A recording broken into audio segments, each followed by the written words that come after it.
Hey guys, what is up? This is Swift here, and today I'm back with another tutorial video about web development basics.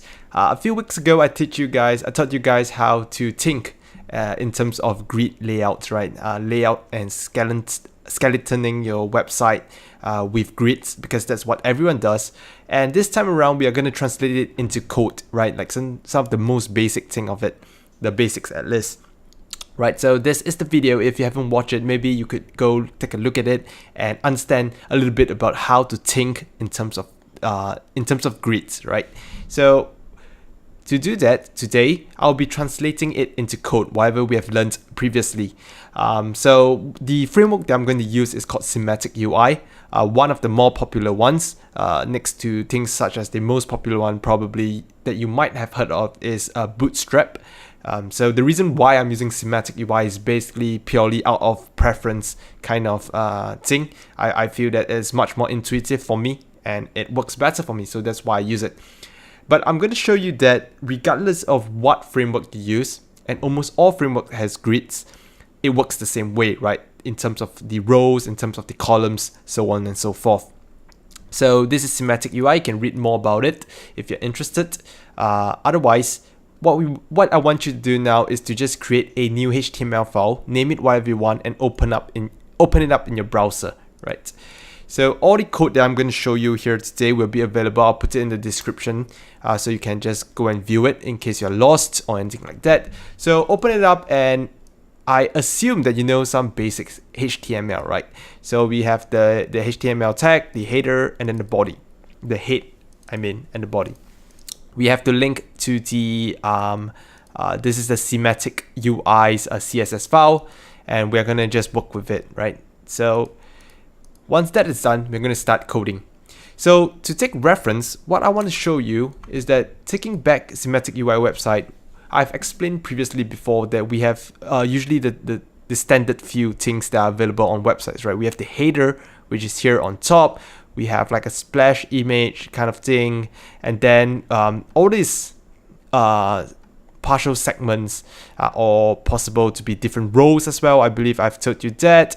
A row, another row. We have a row, 2 columns, 3 columns here, so on and so forth. And of course, we have the footer, right? Which we can see that it's actually like a triple row kind of thing. Triple column kind of thing, and a row at the bottom, additional row at the bottom. So we have that in mind. So we're going to do just that, right? So we're going to do the header, and then we're going to do the splash image, so on and so forth. So to do that, we create the dividers that we need, right? And what all these frameworks usually do is that they have what we call a grid or a container, right? A container basically is to ensure that the elements do not overexpand in the event that it's too wide, right? So it keeps it to a particular width. So for Semantic-UI, to declare it as a grid as well as a container, you will say that it's a UI, grid, and then container. Pretty straightforward here, right? I'll show you Bootstrap in a while, but this is Semantic-UI. So to create a row, it's pretty simple and intuitive in the sense that it's called a row. So as we said earlier, we wanted a couple of rows, so we're going to create a few first, and then this one here, the very first one, as we mentioned before, if you take a look at this, it's the header. So we're going to make it something like that, right, where we have the menu and logo at one side, and then the other side we have other things, right? Sometimes in menus, sometimes you have logos, sometimes you have all kinds of things over there, right? So we're going to emulate that here. So if you see earlier, what we saw is that at one side it is slightly shorter in terms of width, the other side is much bigger. So for Semantic-UI, in a particular row, in one row, what we have are a total of 16 columns.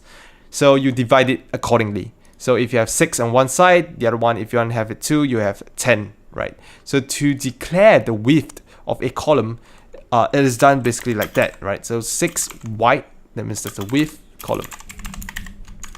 And then we have the next one would be 10 wide column, right? So 6 plus 10 is 16, quick maths. So to demonstrate how it look like, we will I'm just going to do this. You don't have to follow this, but this is to basically illustrate to you how it will look like when we are going to show it out in a grid. So this one will be red, for example, right? So test. Okay, so once you have done this, you save, and in your HTML file, what you're going to do is you're going to refresh. So you can see here, we have a 6 white column here, and then we have a 10 white column at the other side. 6 here, 10 here. One that is blue, the other one is red. So you can see here already that it is somewhat following the structure in terms of what we are trying to emulate here, right? We have one side that is shorter, one side that is bigger. Sorry. So that's the one I want to show you the end. Spoiler alert. So with that done, we're going to do the next thing here, which is the splash image kind of thing. So we notice here that this is basically not the full 16 columns wide row. In fact, it is probably like something like an 8 or half of the size. So that is what we want to do here, whereby we're going to declare now same thing. So we're going to copy one of this, and we're going to say, let's call this green, and then we're going to say this is 8, right? But if we do this, I've saved it, let's refresh, it's going to be at the side. So all grid layouts, almost all grid layouts or frameworks that provide you, they allow you to adjust the alignment of these columns. And in this case, all we have to do for Semantic-UI is that we need to say that this column is centered, right? So taking a look back, we have centered it. Very, very simple and very intuitive in that sense, right? And then we want to go and move on to the next thing here, which is we're going to just take one of the segments to emulate. So say, for example, a segment like that, where we have a row and 3 columns. We're going to do just that right now. We're just going to copy one of them. And this time round, as I've mentioned before, you can actually just specify it as a column, and what the framework does for you is that they automatically divide the entire row, the width, into the number of columns that you have. Obviously 16 cannot be divided by 3 evenly, so this will be done in the background to make sure that everything is 1/3, right? So we're going to do that. So we're going to show you that it changes with 3 different colors. We save the file.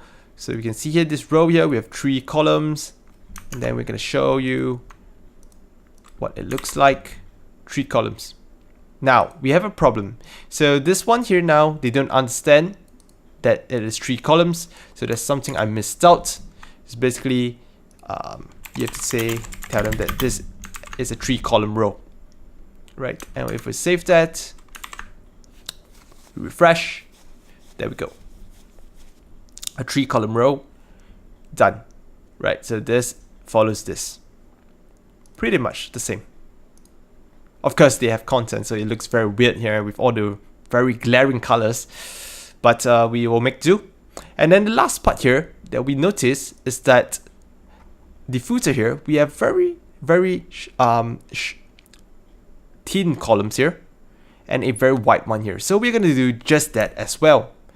So to emulate that, basically we want 2 small columns and 1 larger one, right? So you think in terms of that, perhaps it is 3 wide, right? So let's give it a color so that we can see it in the wall. Test, and we have 2 of this, right? So we do that another time, and then we notice that the very last column that is wider doesn't take the entire space as well. So as mentioned previously, the total number of columns that you can have in a row is 16. So 3 plus 3 is 6. 16 minus 6 is 10. So if you want to fill up the entire thing, you would say that we want a 10 wide column. However, that's not what we want. So perhaps we want something such as the 8 white column, right? So this is not exactly the biggest, or it doesn't take up the entire space, but it is going to be bigger than before. As we can see here, there's still quite some space in between. This doesn't technically go the entire place, right? So you can see here we have achieved something like that. But now we want just this column to fall to the right, as we have seen earlier, right? Where this is actually aligned towards the right, or pushed to the right. So you can do that very intuitively. In all frameworks you can do this, just a matter of how you name it, to say that, hey, we want to float it to the right. Or the other way around is you can put actually a blank column here that fills up the gap. Either or, both works perfectly fine. So in this case, we see now this has shifted to the right. Very, very simple. So you can see here, just based off this, the code, you have a grid, a container. If you don't want a container, that's fine. So you have a grid. The whole idea is that you have a grid, you have rows, and then you have columns. And each column, you can then define the different widths, and then you can then therefore position your elements to the way you want it. And to push things further, if you want to divide the column further into more rows and things like that, you can nest a grid within it, right? So you basically have another grid inside, and then you start again a new row, a new column, so on and so forth. You can do all that, and then you basically have the layout that you need, right? So if you understand this, you can do almost every website that you see. It's very, very simple. Almost all sites that you see online are very static in terms of the layout. It's all designed in terms of grids, rows, and columns. You can think that way, you can code that way. You're off your way to create all the sites that you want. So, assuming that you are looking at something else, right? Another framework. The whole concept that I'm trying to push here is still the same, stays the same regardless of the different frameworks that you use. So let's take a look at Bootstrap. Right, so we have included Bootstrap instead, and now you take a look at this. It's pretty much the same, right? So earlier we said that Semantic-UI has a total of 16 columns. For Bootstrap, they do 12. So everything add up in a row is 12. So for Bootstrap, how they determine a grid is using the word container instead. So in a container or a grid, you have rows and columns. So you can see here, earlier what we said was that we wanted one side to be smaller than the other side. So we say 6 wide, and then we have another 10 wide. Similarly, we say here, because it's out of 12 this time round, we decrease it. So we say this is 5, this is 7. Very, very straightforward and pretty much the same. It's just the way you name it, right? Next, we have the one that we wanted in the center. We say 8 columns wide, and then we wanted it to be in the middle. So this is how Bootstrap does it, right? To justify the content in the middle. And then we said that we wanted 3 columns, right? Where we said this is a 3-column row, and then we define 3 columns here. For Bootstrap, you don't have to type it. They do it for you automatically, and you can see here 3 columns. Pretty straightforward. And the last one in the footer, we said that there were 2 small ones and then a larger one, but in between we have a blank. So for Bootstrap, what we do is that we have 2, 2, and then we have 6. But because we want to push it all the way to the right, we say we offset it by 2, because this adds up to 12. Make sense? It's very, very basic math, just addition and minusing, right, and subtraction. So if you want to take a look at the outcome, so this is the thing that it looks like here. Pretty much the same, right? Besides the fact that there is no padding in between. You can see that for the Semantic-UI version, it is styled in such a way that you have paddings between rows, whereas Bootstrap doesn't have. But all in all, the structure remains the same. We have almost identical in terms of the structure, in terms of width, in terms of positioning. So that is all there is to grid layouts. And if you want to take it a step further, right, which I've actually accidentally showed you a little bit, I did this like a 10 minutes job just to show you how easy it is to create something that looks like almost everything else out there. Pardon my sweeping statement, but it is almost like that, right? So using the same code I had earlier, I removed all the style that looks very ugly and I added in just some elements. So we have a menu, we have the tweet GitHub, so on and so forth. We have the splash image, we have the 3-column kind of thing to tell you some information, and then we have the footer, right? So this actually translates, so we can look at this. This, I edited the content only, and we get something like that. A very basic website that you see. So you can see, oh, everything looks as if it is, wow, amazing, right? So you can see here, this is a row, this is another row, which I specified a minimum height. We have the 3-column kind of thing, and then we have 2 short columns, and then the one at the side. So that is all there is to grid encoding in terms of grid layouts.